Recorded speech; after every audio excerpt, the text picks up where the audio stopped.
एणिक EPF वाला आसीगला एक खुशी खबर आपण को आउ पूर्व भली लाइन दवा को पड़ो ना। सरकार आपण मान एक खुशी खबर नहीं आसछंती। तो कौन रही संपूर्ण अपडेट वीडियो टी शेष पर्यंत देखंतु किंतु ता पूर्व लाइक टे कर दियंतु एवं चैनल को सब्सक्राइब करनथले सब्सक्राइब करी पाखरे थिबा बेल आइकन को दबाई दियंतु। एणिक ईपीएफ रु टंका उठाइबा हबो सहज।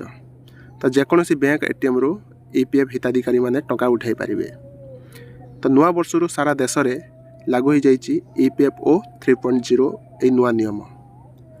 ईपीएफ सदस्य बा जार 12 अंक विशिष्ट UN number universal account number सक्रिय करा जाइए।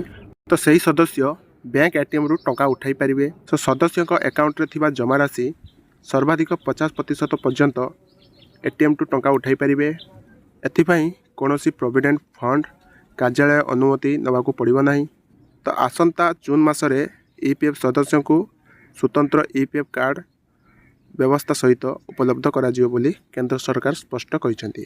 तो एबे प्रोविडेंट फंड रो सदस्य को टंका उठाइबा पई ऑनलाइन रे दाबी पत्र देबा परे भी 7 रु 10 दिन लागुतला।